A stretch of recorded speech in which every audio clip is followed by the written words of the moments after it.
weekly video game podcast. My name is Mike Anastasia, and with me tonight we have Brandon.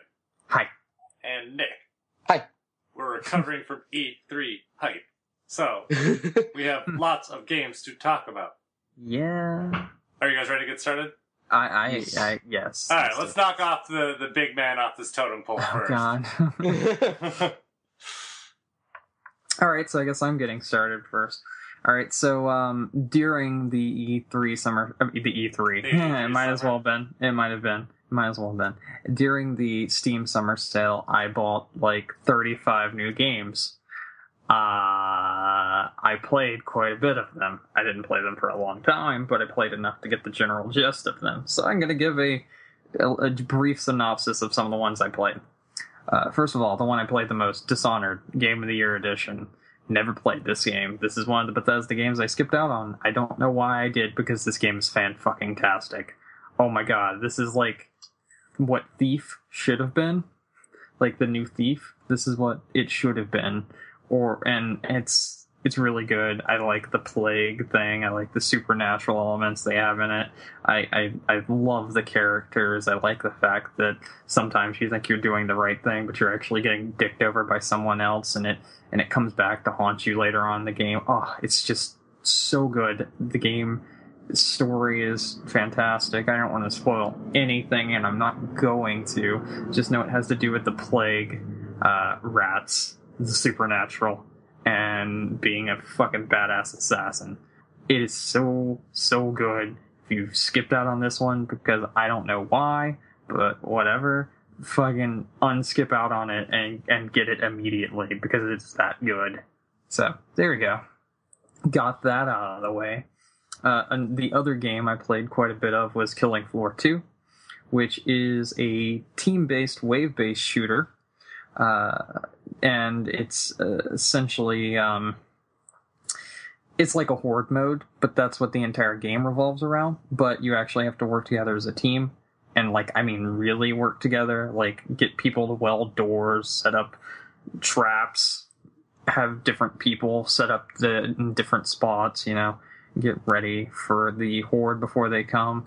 And wow, this is so good, because the gunplay is probably some of the best gunplay I've ever witnessed in a first-person shooter, and I think it's partly because of the fact that they rendered all of their guns, and they when they did the mocap and all that stuff, they did it in 125 frames, so everything feels super fluid and everything just feels so responsive, and you can literally see every movement, even down to the reloading of the clip, and you when you go to check your ammo and everything, you actually pull out the clip and look and see how many bullets you have and then put it back in. It is so nice. It oozes personality because of the multiple characters you can choose from. If you ever played the original Killing Floor, it definitely builds on that in every single way. And it is just an absolutely blast to play. And it runs really, really well for an early access game. Which brings me to my next point. I bought quite a few early access games, but I'm only going to talk about two. Killing Floor runs really, really well. Great game. 2 thumbs up. Subnautica, easily one of the best survival games I've played in my life. It is so much fun. You are essentially a person whose pod crash lands on a unknown alien planet, but the alien planet is completely submerged in water, so you actually have to scuba dive and recover portions of your ship that crashed, and rebuild and build your own environment and habitat and everything, and try to survive with the marine life as you're being introduced to new alien fish and sharks and stuff. And it's all on a first person view, and it's really tense when you go deep, and you have to monitor your air gauge and set up tubes that you can breathe through, and it is fantastic. It's so much fun, but it has a lot of issues optimization wise, It has quite a bit of micro stutters across the board for everyone. It's a problem since the last update. I'm sure they will fix it. People said it worked fine before the last update, which was about a month ago. So I'm sure they're working on that.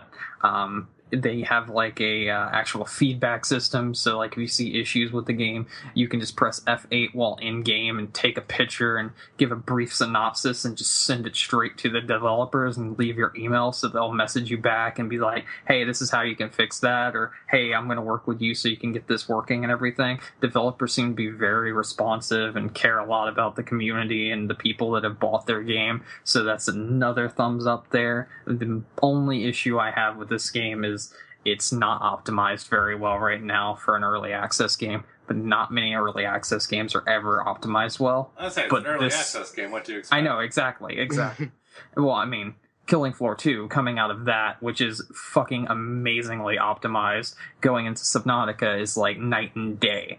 But Subnautica is just amazing. Like, I don't think I can think of any other game on PC that literally allows you to like scuba dive and see all this ocean life, and it's all colorful and everything. And since it's like not real ocean life and it's a different species, it's an alien, really? You are seeing something completely different, obviously, and it's all new and exciting. Every time you find a new one, you're like, ooh, what does this do? Is it gonna hurt me? What's going on here? And it's really, really cool and a lot of fun to explore.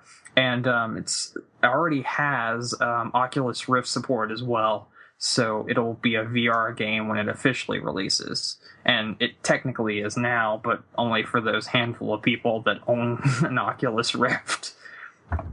So that's cool, and I love that game. It's so good. Another game I purchased was Oceanhorn: Monster of the Uncharted Sea. This game is essentially The Legend of Zelda, but on PC. And if you like that, and you like the idea of playing A Link to the Past with much better graphics, fucking buy this game, because it's really, really good. That's really all I have to say to that. There's more to it than that. There's like a monster, like like some kind of robot fish thing that your father went out to go defeat and save the village, but fucking he never came back because, well, he probably is dead, but you don't know, so your quest is to go out and find your dad and see what happened to him, while also trying to save the village yourself and finish what he couldn't. And there you go. So that's the basic plot of that. It's a ton of fun. It's got lots of puzzles, and it's got lots of like environmental things that you can interact with, and it's cool. And it's like a top-down perspective, like the older Zeldas. So I like that. I promise we're getting close to the end. So the next game was an Adult Swim game by the name of Duck Game. The easiest way for me to explain this game and what it is take 1 part WarioWare Inc., take 1 part Contra, take 1 part Towerfall Ascension, and take 1 part of Smash Brothers, and you have Duck Game. It is a multiplayer, couch-based or online-based 4-player arena fighter where you are thrown randomly into an arena that it seems to be randomly generated. Some show up more often than others, and others are built different ways, but some of the ways show up more often than others, and it seems that they keep updating it, so they keep adding more stuff to it, where you play as a duck, if that wasn't obvious already. And there are going to be weapons that are in the world laid around, like power-up kind of weapons. And some of them will be like chainsaws or a gun or like a musket. And if you like fire the musket, you actually have to hit A and then wait for your duck to reload the musket through like pouring the powder and all this other stuff and whatnot. It's got a very good personality to it. It's really funny. From what I've seen, it kind of reminds me of like a real-time version of Worms. Yeah, it does kind of have that feel to it as well. I didn't think of that one. That's a good one. Mm-hmm. Yeah, it's so much fun. It's a blast to play. No pun intended.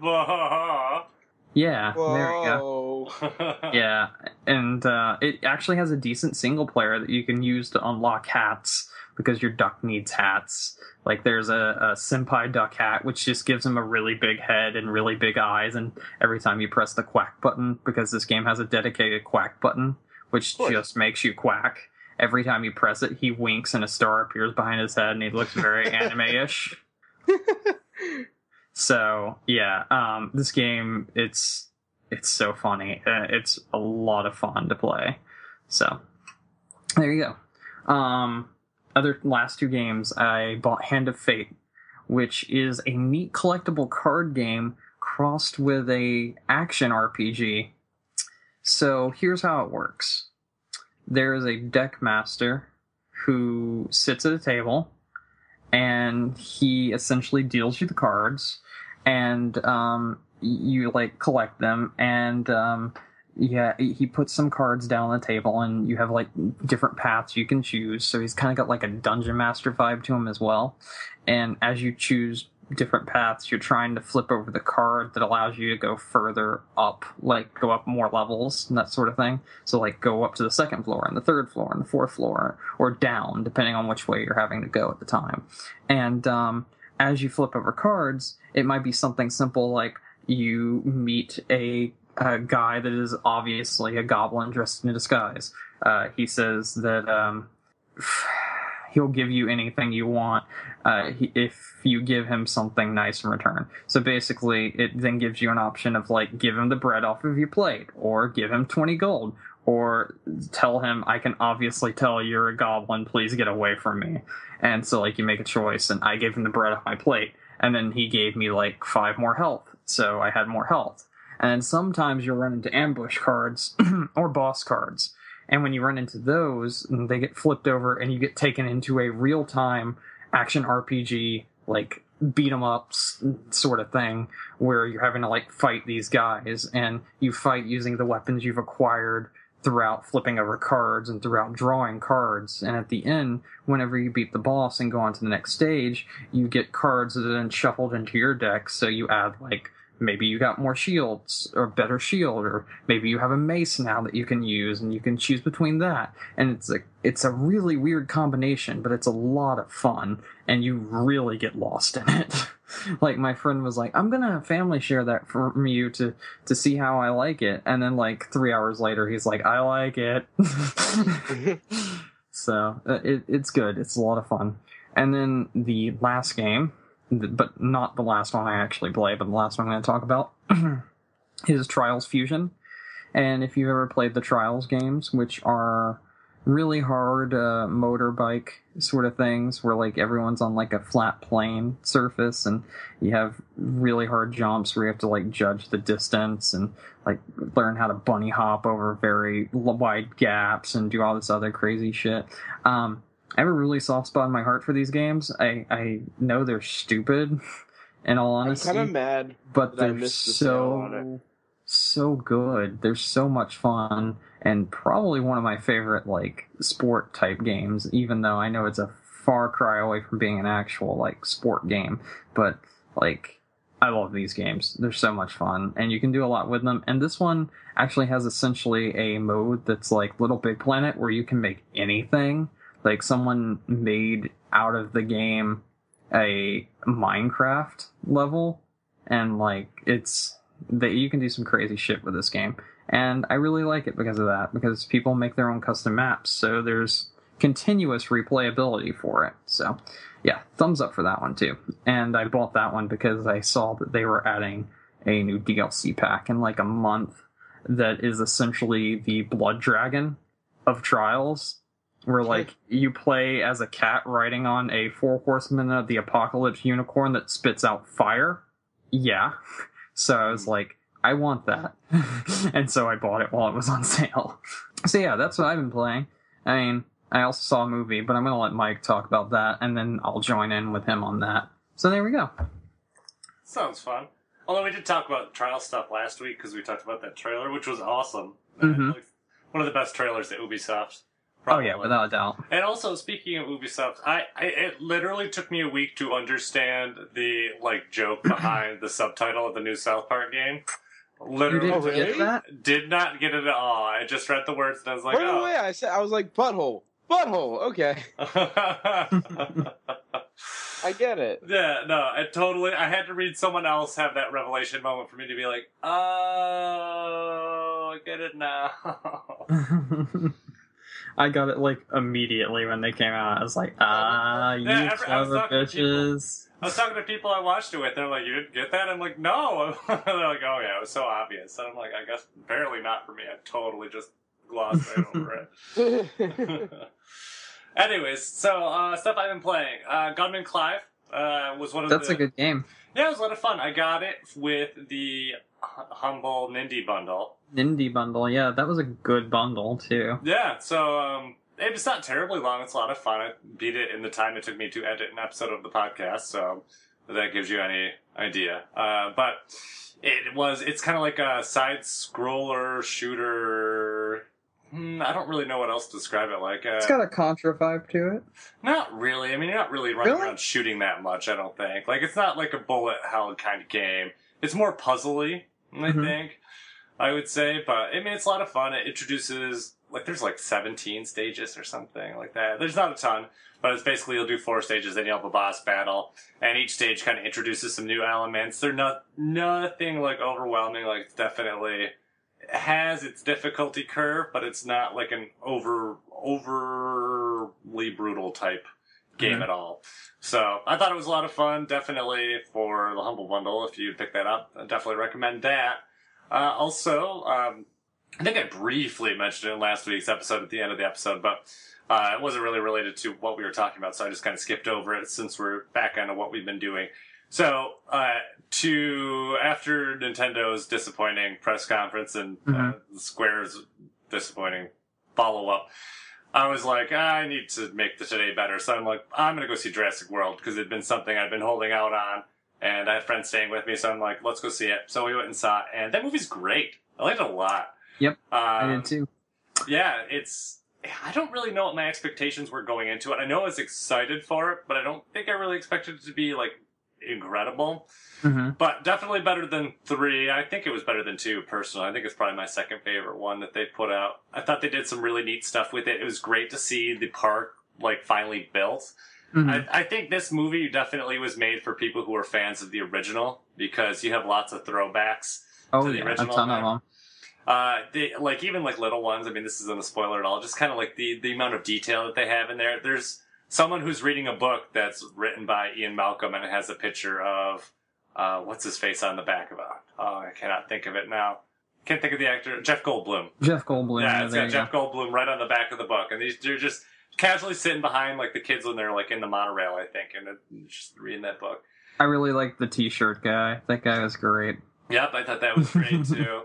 And just some of the neat little things that they did to kind of, like, I don't know why the dinosaurs use, like those electric dog fences, like the ones that are like underground. Like apparently those work for dinosaurs. That's what they made it sound like.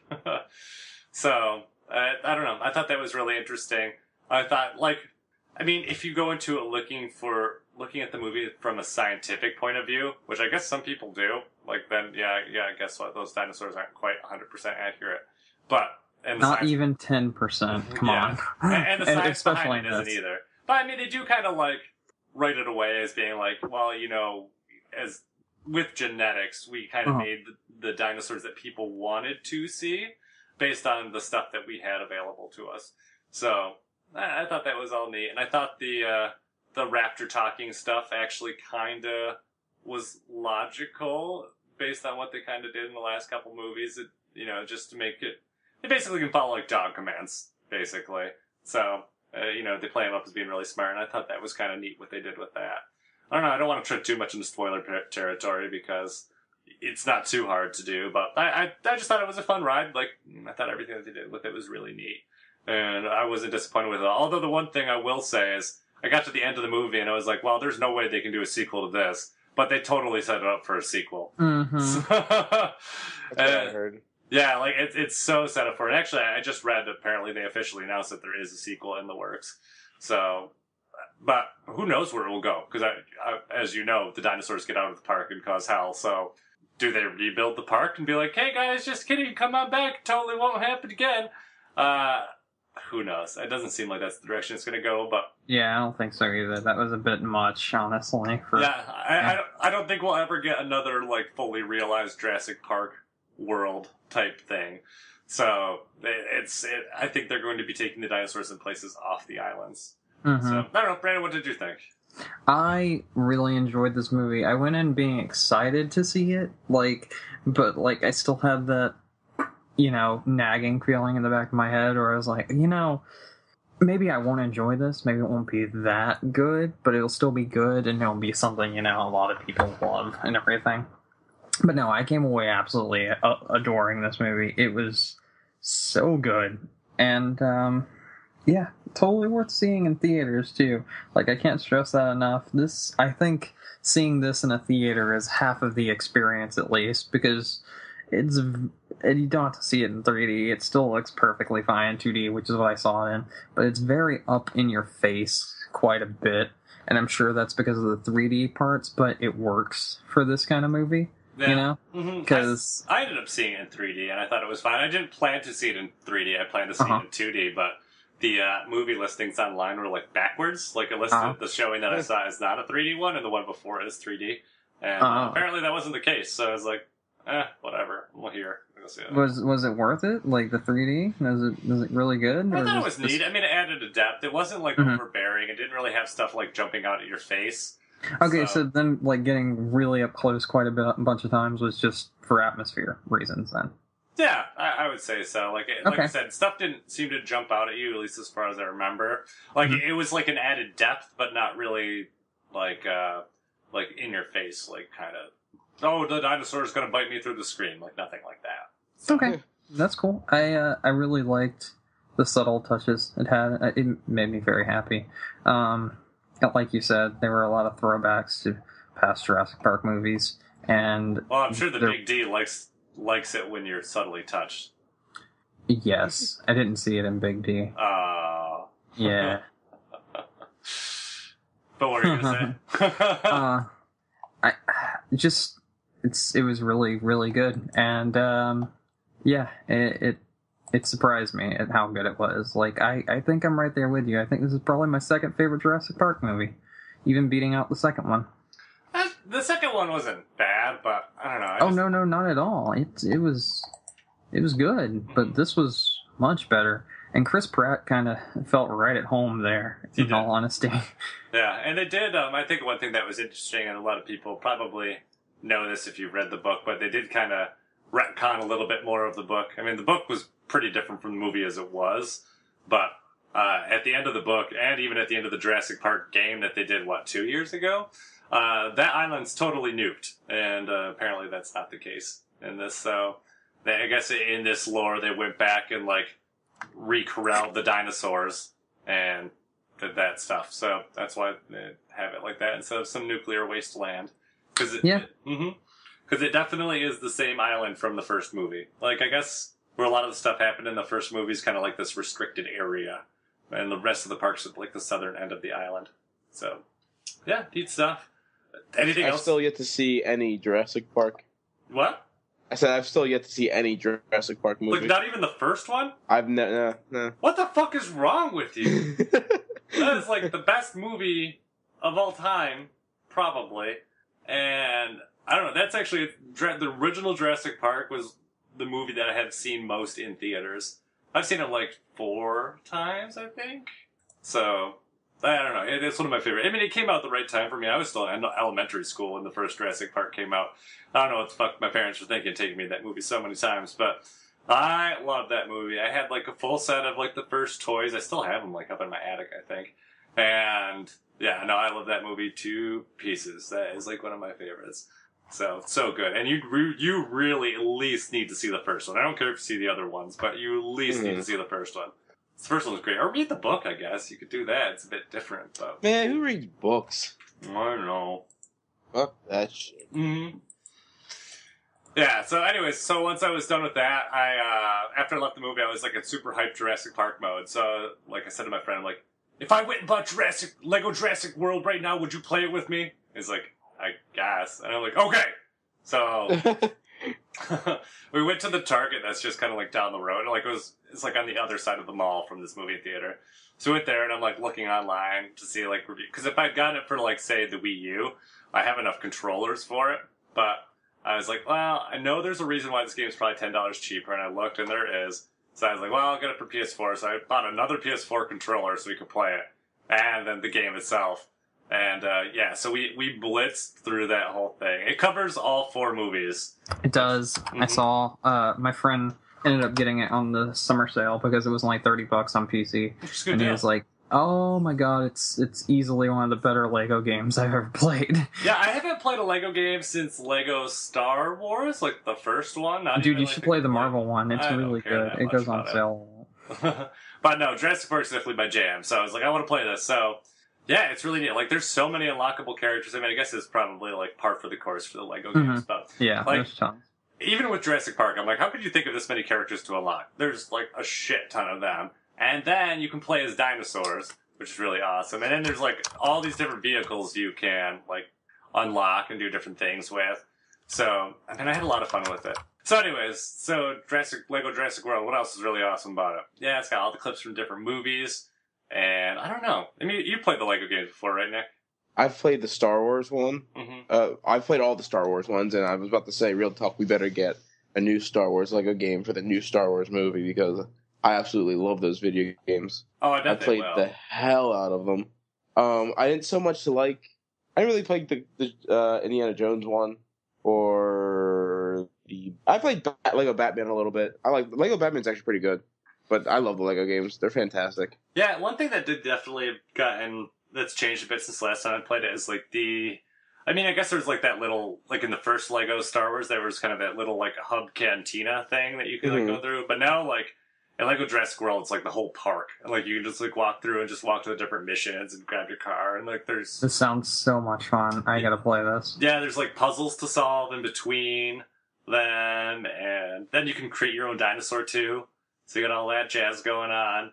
And like all the characters have different abilities. I believe there's kind of some of that in the Star Wars one, but definitely more so since then. But like almost all of the female characters, their like special ability is scream.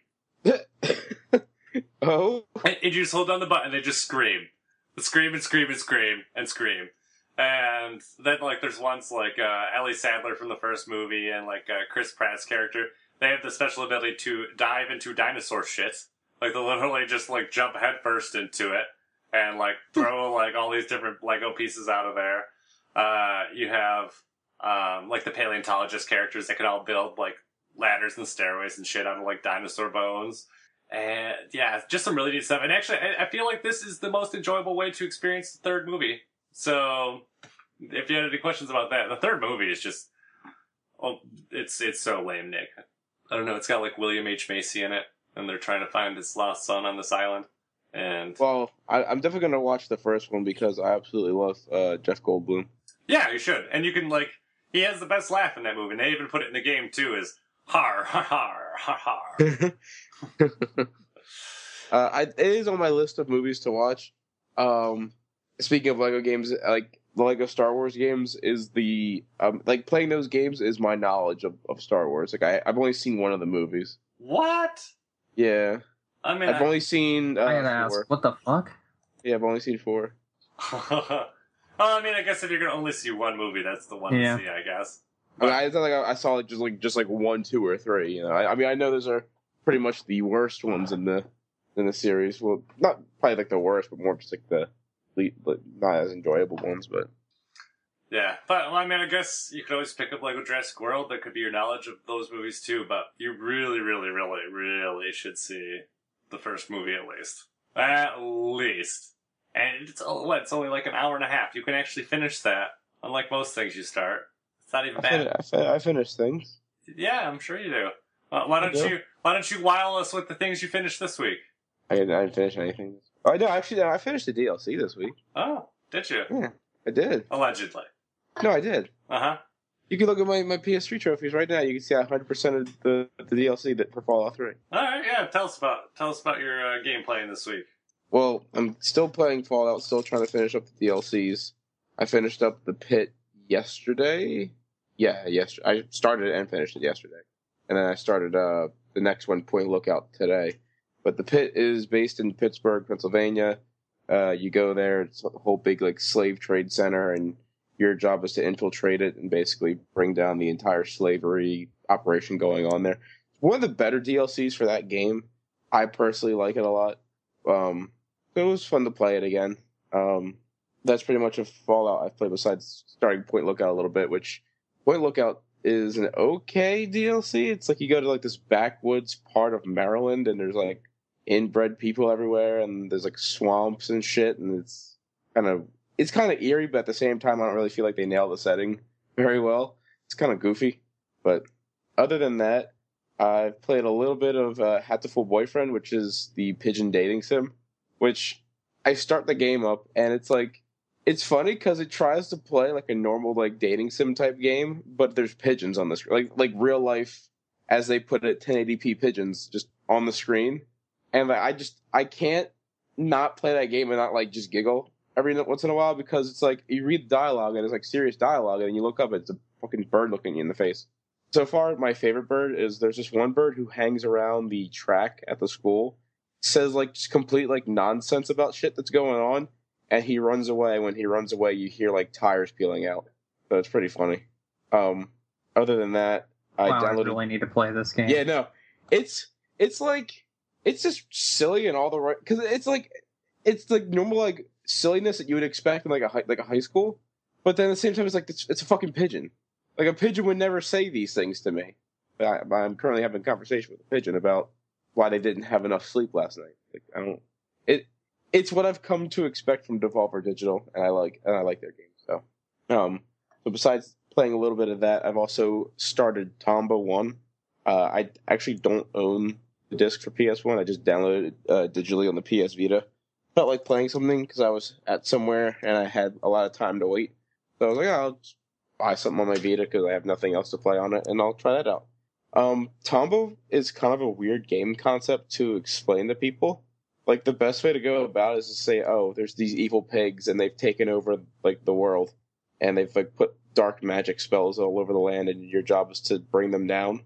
But, like, it's weird because it plays kind of like an RPG in the sense of there's, like, quests and items and shit like that to use, but the way the game plays is just kind of wacky. Like, I don't know, like, I've seen people trying to play it before, like, firsthand, and they just don't understand what they're doing at all. And I guess it's partly, like, I've seen it played many times when I was younger, so I was like, oh, I just know exactly what to do. But people don't normally seem to understand it on, like, first pickup. Have you ever played Tomba, either of you guys, or? I have, and I played it when I was a kid, but I had no fucking clue what I was doing. I've never even heard of it.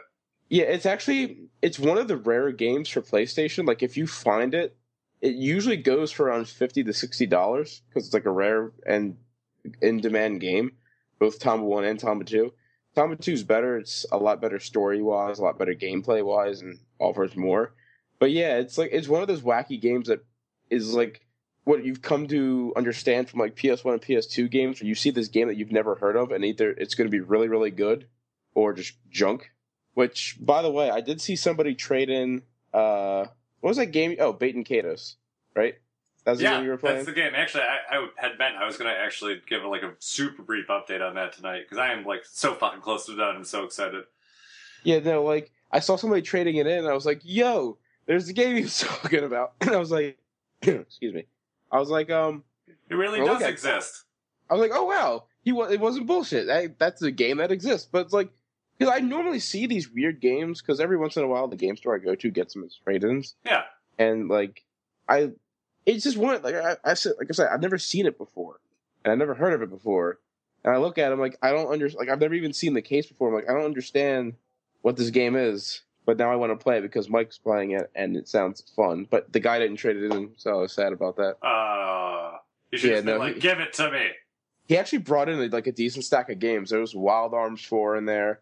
Clock Tower 3 was in there. Siren was in there. Some other like little stupid games. I can't remember what else he had in there, but yeah, like I said, Bait and Kados is kind of a rare-ish game. Like, it was. Yeah, like I said, I've never seen it. Yeah, and it came out, like, I think part of it is it came out during like an RPG drought, but it came out like just after Tales of Symphonia, which is definitely the better RPG. Tales of Symphonia is an amazing game. Yeah. But more well known too. But the Tales series is more well known in general. And Symphonia is probably the best one of the entire series. Like, at least from what a lot of people seem to believe. But no, Baten Kaitos is great. And Origins, I am like, I'll just do my quick update. I literally just got to like the end game area where it's kind of like, hey, each character has these little side quests to do, and then you're done pretty much at that point. You have like you have to go and do the final boss at that point. But I'm so close. I'm like, oh, I can so good. I actually had a really nasty run-in with a boss that I had not even remembered, and I guess it's just kind of like a cheap boss where it's not quite timed. You have to get off like half of its health, but you're not able to do a lot of damage for it, and it can do way more damage to you. And I was stuck on it for like 3 nights where I would just play it for like a couple hours. I'm just like, why am I doing this battle over and over and over and over and over again? Like, it's like some sort of test of my insanity. But now I'm like super over leveled for the rest of the game. So, it happens, I guess. So, but yeah, I definitely will have my final thoughts to share again. My second final thoughts, I guess, with everyone. Probably next week I should be done, I think. So. That works. Yeah. But, yeah. I'm going to be playing Tomba pretty casually. I'm not going to put too much time in. Like, I at least started playing it tonight. So, like, most of the rest of your games? Well, no, because there's other games I don't play at all because I get sidetracked. But, like, I was playing Fallout 3 tonight and the game crashed and I was like, alright, I'm done with Fallout for tonight. I'm going to play something different. Yeah, that is the worst when that happens. Like, it's so frustrating. That's my least favorite thing, honestly, about that game. Is, like, they're so fun, but then, like, the main issue with it is that the engine is just such shit. And you'll be playing, you're like, wow, I've been playing this for a while now. Glad I saved 2 hours ago. And then Gamebryo shits the bed, and the whole game just crashes. And you're like, well, I'm done playing this for a while. Well, it even gets you on, like, the little things, too. Like, when we were playing Lego Jurassic World, we ran into, like, this weird glitch. And actually, I mostly blame my friend. Because it was, like, this really long stage. And it was, like, 4 or 5 different segments. And, like, when we got to the 4th segment, it was, like, a driving segment. And he crashed into a wall. And, like, the car just got stuck there. Because he was just such a shitty driver. Like, he could not turn out of it. And it was like one of those... Was it in the 4th movie? Because if so, it all makes sense. It was in the 4th movie. Dude, remember, you saw the 4th movie. That explains where it came from. A glitch? No. I don't know what you're going at. I know you're trying to allude to I was making a joke about the battery. Don't spoil it. I haven't seen the shit yet. About the battery? Yeah, the battery part. I still don't know what you're talking about. Alright. The part with the lima beans in the car chase. Yeah, that part. Lima beans, go chase. You're not far off. But, yeah, no. Like, those kind of... And so when you glitch out like that, we're like, well, I guess I just have to, like... I mean, it wasn't like a crash. Like, the game is still running. It's just this is... Like, I've played these games so much that it's like... Normally, Lego games have a button you can hold to blow yourself up. Oh, yeah, there's that. So, that's true. I didn't even think about it. I didn't even think about it. But, like I said, it was like an on-rails, like, moving part, so I don't know if they had that option there. Which is, like... Weird. I kind of regret... When I pre-ordered Fallout 4, like, I wanted to secure myself a Pip-Boy edition, which I did. But, like, I just went right away and secured it for PS4, and now I'm like, shit. Because I think it's going to be okay on PS4, but at the same time, I'm like, it plays so much better on the computer, I fucked up. Just get it on both. Oh, yeah, I was getting both. I mean, you have it on Fallout 3 and everything, didn't you say? Well, yeah, but I bought those way after, like, when they were on Steam sale for $5. Yeah, exactly. Yeah, so I'll just do that eventually. Yeah. Alright, that works. Yeah. Yeah. So, I'll probably finish... I plan on finishing Fallout 3, like, all the DLC and whatever side quests this week. And after that's done, I'm going to probably go between playing Final Fantasy so I can finish the main quest so I can actually use Haven Sword DLC, where that actually comes out tomorrow. Oh, you're talking about Final Fantasy 14. Yeah, I have early access to it, but... Unbeknownst to me, and I didn't know this until my friends were like, yeah, you got to beat the main game. You have to beat the main story to use the add-on. and like I'm so behind in the story because I didn't realize that. So like my add-on comes in the mail tomorrow, but I can't use it whatsoever, and I'm like kind of frustrated about that because I wouldn't have bought it. You can't even make a new character? Like, you can't be... You cannot use Machinist, you cannot use Dark Knight, you cannot use, what's the one with the tarot cards? I know who you're talking about, I don't know what they're called, but anyway. You can't use, Gunner, you can't use any of them. Being at the end of the...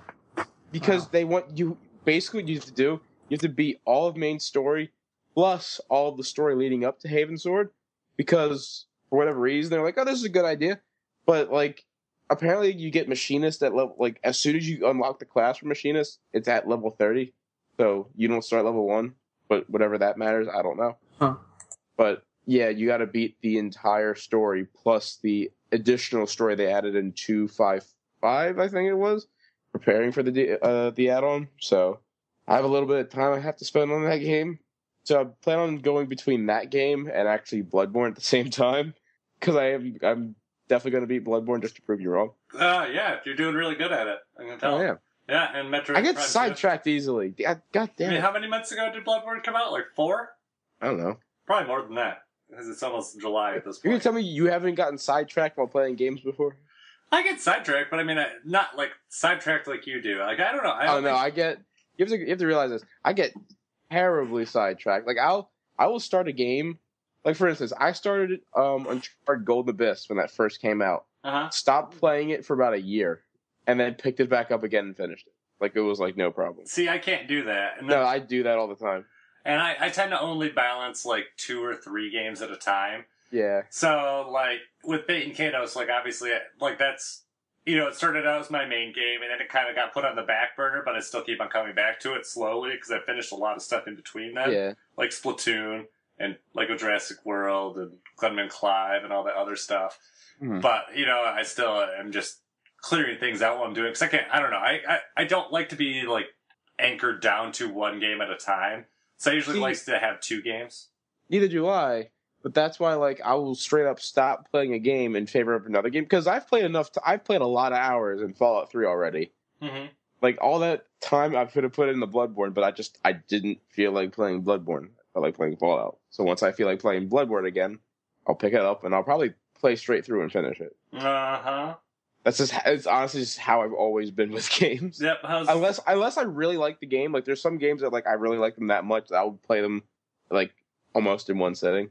I just think that in celebration of the new Metroid Prime Federation Force, you should finish Metroid Prime 2 Echoes. No, I know. I gotta do that too. What is it? And actually, the other thing, too, like with you said you can go back to a game after a year. Usually, if I want to go back to a game that much later, I just start it over. I'm like, Depending on the game, I'll do that. And where I am in the game. Mm-hmm. Like... My personal rules are, like, I have to remember where I am in the story, and I have to remember how to play the game. Like, I can... Usually, if it's, like, one or the other, depending on the game, like, I might... keep going. Like, if I remember how to play it, but not really the story, or vice versa, I can kind of go through it. But if I don't remember both, I'm like, nope, I'm like not doing this. I can't do this. Like Bloodborne, I won't restart. I'll just keep going. But like when I played Chrono Trigger, I played it straight through. Every day I played that game. Same thing with Super Mario RPG. I played that game every day. Mm-hmm. If it was a Final Fantasy game, like if I started Final Fantasy 10 or whatever, which I have started Final Fantasy 10, and I don't play it for a while, I will restart it because there's like such a story-intensive game that I can't possibly recall everything, and like it seems like the kind of game where you have to like notice the little details and stuff, because if you don't, you miss it. But how's your Final Fantasy series playthrough going? We haven't started it yet. Oh, remember I wasn't going to start it until I finished the Metroid. I know that's why I'm ripping you a little bit. I gotta finish 2 and 3, and if I decide to play Other M. I thought you were playing through the whole series. I am. Well, I'm not playing like pinball and shit like that. Well, of course they're not playing pinball. Who plays the fucking pinball one? I like the main series at least. You didn't even play Zero Mission yet, did you? That's actually the last one I'm going to play. Like, the last one I'm going to play. Did you already do Fusion? I, again, started Fusion, could not bring myself to play it. It didn't really play too well for my tastes. I don't know, Nick. You're never finishing Bloodborne. I'm just gonna say it again. So I'm finishing it. It's a thing that's gonna happen. It's a thing. Mm-hmm. And there's a greater chance of Half-Life 3 getting announced than Bloodborne. Well, get ready for Half-Life 3 to get announced. So that's pretty much what's been going on in my gaming world. So I feel like Bloodborne is a game that Nick won't be able to finish. I know. I agree. I don't understand why. Because you can't finish most games, and Bloodborne's a bit difficult. It's a little bit difficult. It's actually pretty difficult. Mm-hmm. We'll see. Yep. How far in did you even get in Bloodborne? I walked into Old Yarnum. So what you're saying is the first 30 minutes to 45 minutes? No, I'm definitely farther than that. That is 45 minutes of gameplay. Well, I mean, like, maybe Nick's just slow getting to it. Like, maybe doesn't know the tricks to... That has to be at least an hour into the game. There's no way that's only like a half hour to 45 minutes. Well, 45 minutes an hour is a 15-minute difference. You don't think you could lollygag around for 15 minutes? Yeah. Yeah. I don't know. Anything else you guys want to talk about? News. Here's news for all of yous. I have news. So, nice. Yeah, not a lot of news this week, considering we just came off of E3. Mm-hmm. Nintendo did subtly announce that there is going to be a Nintendo World Championship next year. But happy about that. No extra details about that yet. I'm super excited for it. Did you end up watching any more of the championship from this year? I watched the part where they played Splatoon for a little bit. I also watched the very end when the two guys were going head to head at the Super Mario Maker. Yeah, which was God, that awesome. made me want Mario Maker so bad. When the one dude walked into the room full of Bowser stacked on top of each other, I was like, "This is wonderful." Oh yeah, we were dying when that happened. It was so great. Yeah, so that was. I watched a fair amount of it. Mm-hmm, that was really good. I do think that like I said, the Reggie fight is also one of the better moments of that whole thing too. My two favorite moments. I found out something about Mario Maker, which makes me question. Well, I mean, not the Nintendo World Championship stuff, but just in general, how well it's going to go. For you to share your levels online, you yourself have to actually beat it without cheating. I'm happy about that. I think that's a great idea. No, it's a good idea. That's what I'm just saying. I can't wait to see what people are actually able to beat. Craziness that they make themselves. Oh yeah, so anything that's up there has been. That's definitely a good idea because I'm not sure if you've ever went online Little Big Planet and just seen some of the bullshit levels people post. I think it's a good way to not flood their community with just stupid levels. Yeah, that can't be beaten. So. Yeah, and then the nice thing is too, if you find a really challenging level, you know that someone has beaten it. Yeah, it had to at least be beaten once. Yeah, so. I think that's awesome. I do really like that. I think that's a great feature. Yeah, me too. I think it's actually pretty neat. Mm-hmm. So other news. PS4 console revision. Sony announced that there's a new model of PS4 coming out. 1 terabytes, 10% lighter, and a matte finish, I believe. It looks identical, really. But the shiny hard drive cover is now matte. There's no more of the touch buttons. It's actually physical buttons now. Oh, that's actually good. I didn't see that part of it. That's nice. I think the LED strip is thinner as well, going across the top.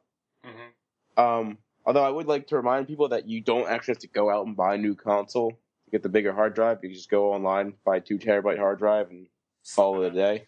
I do wish the PS4 supported external hard drives like the other systems do. It'd be pretty nice. But you don't really need to. Yeah, it would be nice because they make huge external hard drives. But unlike the Xbox, you can actually take your PS4 apart without voiding the warranty and throw a new hard drive in there with no problem at all. Well, yeah, I just think that it's not because the thing you get into it's not super complicated to put the other drive into it, but it's so much easier just plug in a USB thing and just go with it. But it's also uglier. How's it uglier? It just sits underneath your... Because now you have your console, and then you got all these cables running out of it to your portable hard drive. You don't even see them, unless you keep it on top of your TV. I don't keep mine on top of my TV, so I would never see it. I have an external hard drive for my Wii U. It's pretty nice. I don't even know. I don't really download anything to my Wii U. Like, I don't really need an external hard drive. All of my stuff on my Wii U is pretty much downloaded except for Bayonetta 2 and 1. I wish at this point I almost wish that I had downloaded Splatoon because I just wish I could just turn it on and play it. I know. But what could you do? I'm still happy having a lot of the physical stuff for the Wii U, so I'm not terribly upset. But I'm definitely getting more and more into the notion that I like just being able to turn my system and that it works. That's pretty nice. Yeah, I agree. Mm-hmm. I'm loving that feature with my DS. It's great. Oh yeah, it's fantastic on the 3DS. I can't wait to add more stuff to it. Because they did announce a decent amount of stuff for the 3DS this year, which actually I was surprised about. I figured that we wouldn't see a lot for it. I gotta add a bunch of the humble Nintendo bundle stuff that I got. I haven't added it yet. Mm-hmm. I have a ton. Yeah. Let's see. Also, Project Cars 2 is announced. Nick is over the moon about this. I'm not over the moon, more as frustrated about it because the game I will say this, Nick. Yes, the game did just come out, but it was also pushed back almost an entire year. It was also pushed back again another 3 months. So during that time when it was pushed back, they already had the game finished in full then. And because I know there were copies that leaked online that were literally, some of it was literally what the finished product ended up being, as I saw YouTube videos and stuff. And because of that, I mean, the way I feel about it is they've probably been working on this already for a year or so. But you're telling me that during the years of pushbacks, that they should have been working on improving the game that hasn't even been officially released yet. They're developing a second game. Yes, because it's Namco Bandai. Stupid. That's what I'm saying. Have you seen any Naruto games they release? I don't fucking do. The only other thing I can really justify this as is when they make Project Cars. When they made Project Cars 1, it was a big community-driven, feedback-based system of how they wanted this game to be made. But at the same time, it's they didn't announce a release date for Project Cars 2, but I'm going to assume it's going to come out within the next few years or so, at least 1 or 2 years. Have the first game breathe a little bit before you at least announce a sequel. You know what I'm saying? Project Cars just came out in March, if I'm not mistaken. I think March. Correct. That sounds right. Yeah, so March, it's 3 months ago the game came out. And then now they're already saying, oh, we're having a sequel. At least wait a year. I just paid $60 for your game, and now you're like, hey, get ready to do it again. Well, it probably won't be out until at least next year, right? Next Christmas, probably. Or the year after that in March again. Making an annual game, that's kind of annoying. Oh, yeah, that can be like Ubisoft. It's a great idea. Oh, yeah, it's a good idea. Uh-huh. And then they'll do a story, or maybe you'll play in London next time. And then... Oh. Mm-hmm. And then maybe, you could drive the car and you can hide in the bush and pounce on people. That'd be really cool. Mm-hmm. Yeah. I retract my statement. Exactly. Yeah, I know. We did. Well, I hope they announce Project Cars 3 next week. That'd be great. Oh yeah, man. Project Cars 4. Project Cars Syndicate. Special mobile app that allows you to unlock the car treasure chest so that you can get special items for Unfortunately, gang of cars.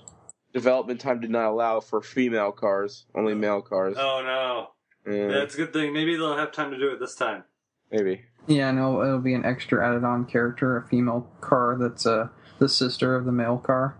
Yeah, okay, great. Cool. Mm-hmm, but you can only play the female car 25% of the time. You can play as male car most of the time. Mm-hmm. Yeah, and she's mostly for the DLC missions and for the pre-order content. Mm-hmm. Wonderful. Yeah. For those that don't know what that joke was about, that is literally, essentially, Assassin's Creed Syndicate. Wrapping up news, Jambu, also known as Zombie U, or Zombie, I guess, has kind of been alluded to existence by its, alluded to existence for the Xbox One by a classification on a Australian database. So correct. Yeah, and this rumor's been floating around for a while. Yeah. So I don't think anyone's surprised here. It's a cool game. I hope that they do bring it out so more people can enjoy it. This game pisses me off, and more so Ubisoft pisses me off with this game, because they're like, we won't make games for the Wii U. Look how good Zombie U sold. And I'm like, well, Zombie U was shit. So it's a decent game. It was a decent game. Here's the problem. IGN shat all over it, and because of that, it sold like fucking garbage because they got review copies and everyone saw their review and they were like, ugh, this launch title sucks. I'm not even going to bother. The game was okay, but it was by no means a $60 game, maybe $30. But like, they're like, oh, this is why Wii U sucks, our games aren't selling. Like, you make mediocre games. Like, that's why they're not selling. You can't blame the console because I mean, there's other games on the console that sell way more than Zombie U did, and they're better games. Far Cry is not mediocre. Arguable, but other than that, I don't hate you. I don't really. Far Cry fantastic. I say what about Far Cry 2? Oh, that one was alright. I don't need. Far Cry 1 was amazing. I don't need Zombie on my other consoles that aren't the Wii U because I don't really care about that game. So. Who knows? Maybe it won't be mediocre in the other game systems. And it'll sell really well. And then they'll be like, look, we told you. And then they'll be like, you know what, we'll make a second one. We'll make a second one, and, you know, now we'll actually make it a good game. Well, I think the original rumor was that they were working on a sequel, but it was for the other systems instead of the Wii U. Possibly. Yeah, which makes a lot of sense. Zombie could just be the sequel. That's true. It could be. I don't know. I thought it had a neat concept. I mean, like, you play as like a survivor in London, and if you die, you're like dead, and you spawn as like a new character, and then you have to, if you want your shit back, you have to go kill your now zombified version of yourself and get to pick up all your old stuff. Cool. I like the idea of it. Yeah, I heard the multiplayer mode was good too. This is a game. I think I've told the story before, but I actually had someone stop me in a bar once because I was talking about Wii U games with my friend, and this guy's like, "Hey, I heard you guys talking about Wii U games. I just want to let you know." Fuck up my butt. Zombie U, it's a great game. Play that all the time with my son. So, and that was at a bar. It just randomly overheard. He came over and told us. So, that is the testament to that game, Nicholas.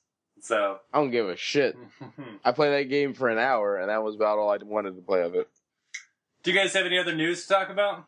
Nope. Do you have anything else that you want to talk about? No, Batman comes out in 30 minutes. Yeah, Batman comes out soon. Actually, one last thing I want to talk about fast, because I think we really didn't talk about it last week, was Smash Brothers DLC.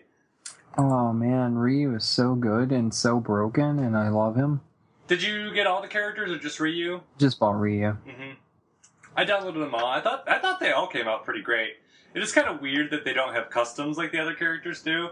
Ryu probably doesn't need it because he's got enough going on, but I feel like for Lucas and Roy, it's a little bit of a disappointment. You figure they could at least stuck on like some similar style moves. I feel like they might do something when the amiibos come out, like update it in some way, because they are making amiibos for all the new characters. So I feel like they might do something like make custom character moves and shit, or custom thing whenever the amiibos come out. Mm-hmm. I feel like we're going to find out about that sooner than later because the Mewtwo amiibo is actually, at least based on the picture off Nintendo's website they put out for E3, makes it look like that amiibo is expected to come out this year, whereas, like, obviously the DLC ones, it would be next year.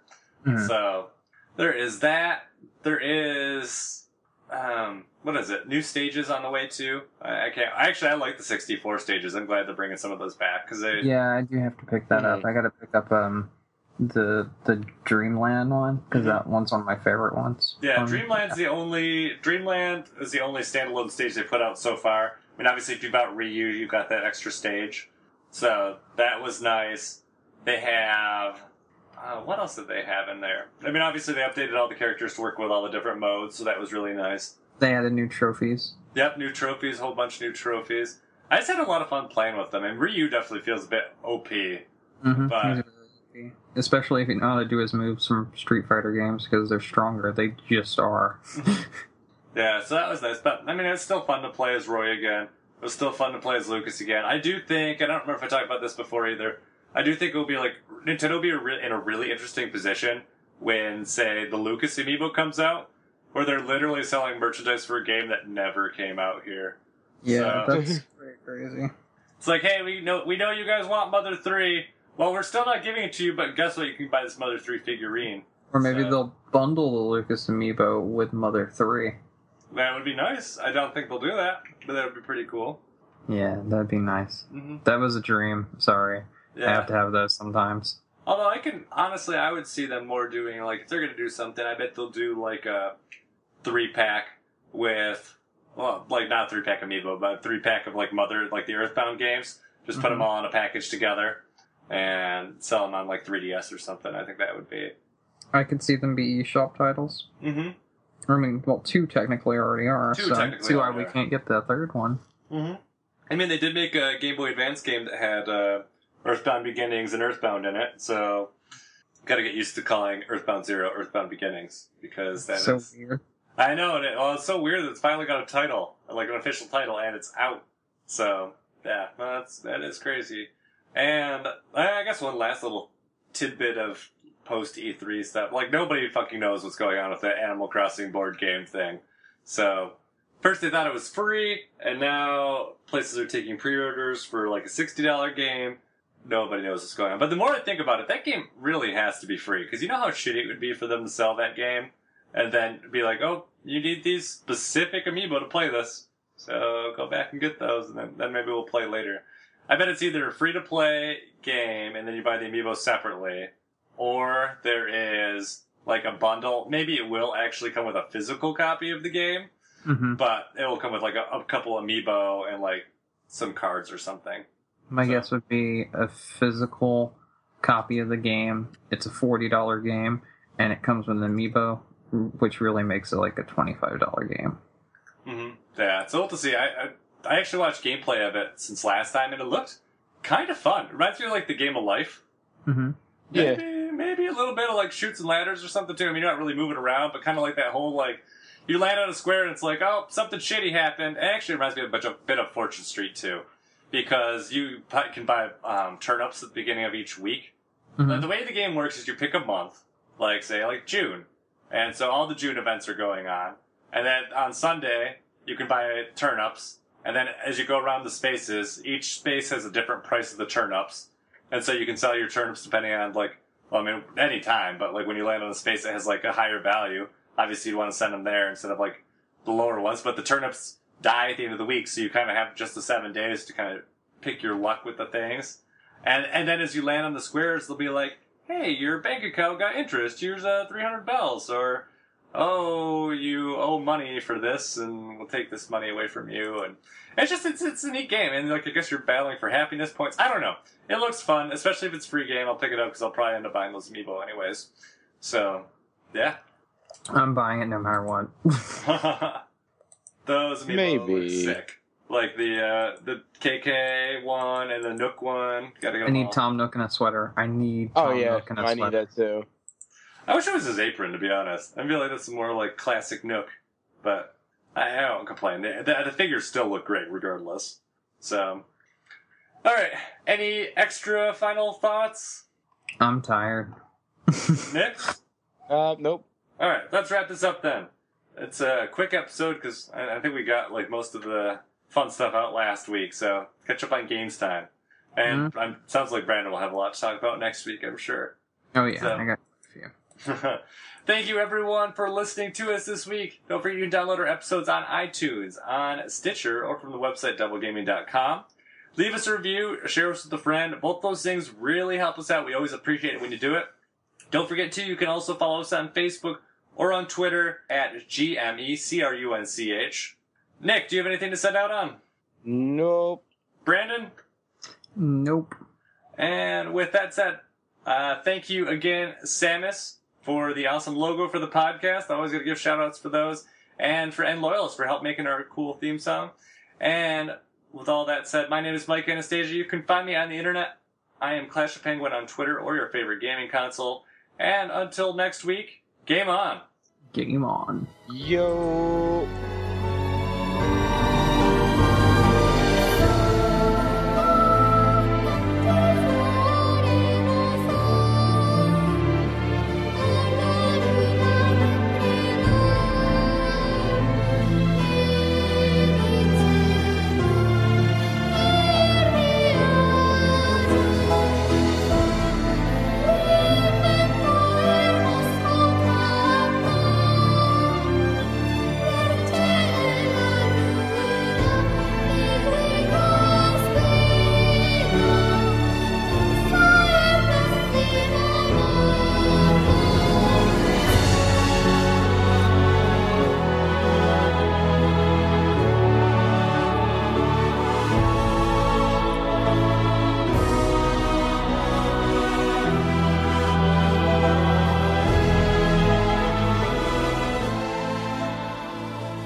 get started, or are we still looking at stuff on? Oh, I've been ready. I am so ready to get started. I don't know if you had more stuff on your list or not. It's pretty lengthy.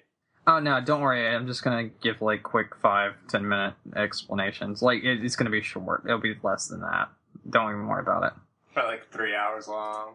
No, I actually really want to get out of here as soon as possible, because I skipped out on sleep today to go see Jurassic Park instead. Jurassic Park's been out for 15 years. Jurassic World instead, eat a dick.